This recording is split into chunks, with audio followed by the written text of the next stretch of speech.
spirited, focused, united in one goal: against injustice, against police brutality, against bad governance.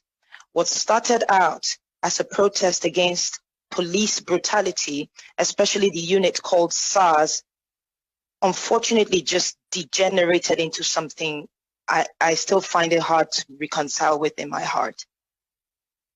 I remember being there at the protest. I was on stage with some beautiful organizers of that particular day's event. And we were informed that there was a curfew for 3 p.m. I do remember that there was outrage on Twitter because it was short notice.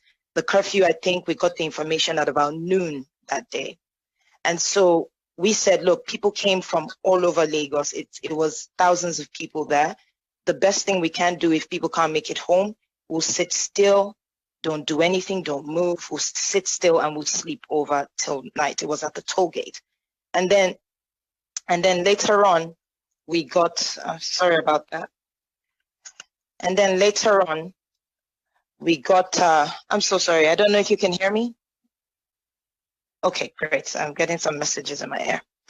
Okay, so we also got information later that the governor wanted to see me and 6 other people. And I remember saying to them that we have no leader. If the governor wanted to speak to us, he should kindly come to the toll gate and address Nigerians because we've been out for over 11 days. And then the lady that came to give us the information, I do not remember her name at this time, left. She came back some 30 minutes later to inform us that the curfew had been canceled and moved to 9 p.m.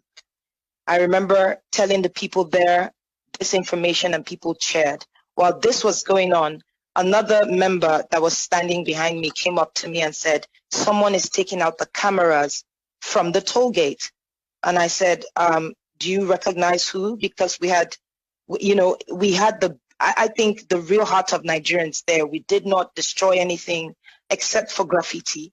We did not take anything. We did not take anything from the toll gate. We cleaned up after ourselves. So we wanted to be sure it wasn't happening. Well, it wasn't a protester that was doing that. And then we found out that it was one of the staff, or, he had the LCC uniform. Those are the people that manage the toll gate. So he took a picture just to keep and, to sort of use as proof that we didn't destroy or take anything. And then we realized that the big billboard that is over the toll gate had been turned off. And so just before 7, it was like to 7, maybe quarter to 7, not too sure on the exact time, but to 7, we heard gunshots coming from behind. At first it was chaotic because we didn't know where the gunshots were coming from. We didn't know what the gunshots were about. And then the lights went off. I think the rest of that is just the most tragic thing.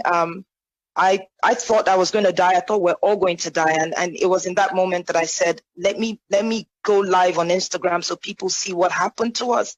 People see where we were killed. I just believed that was what was going to happen.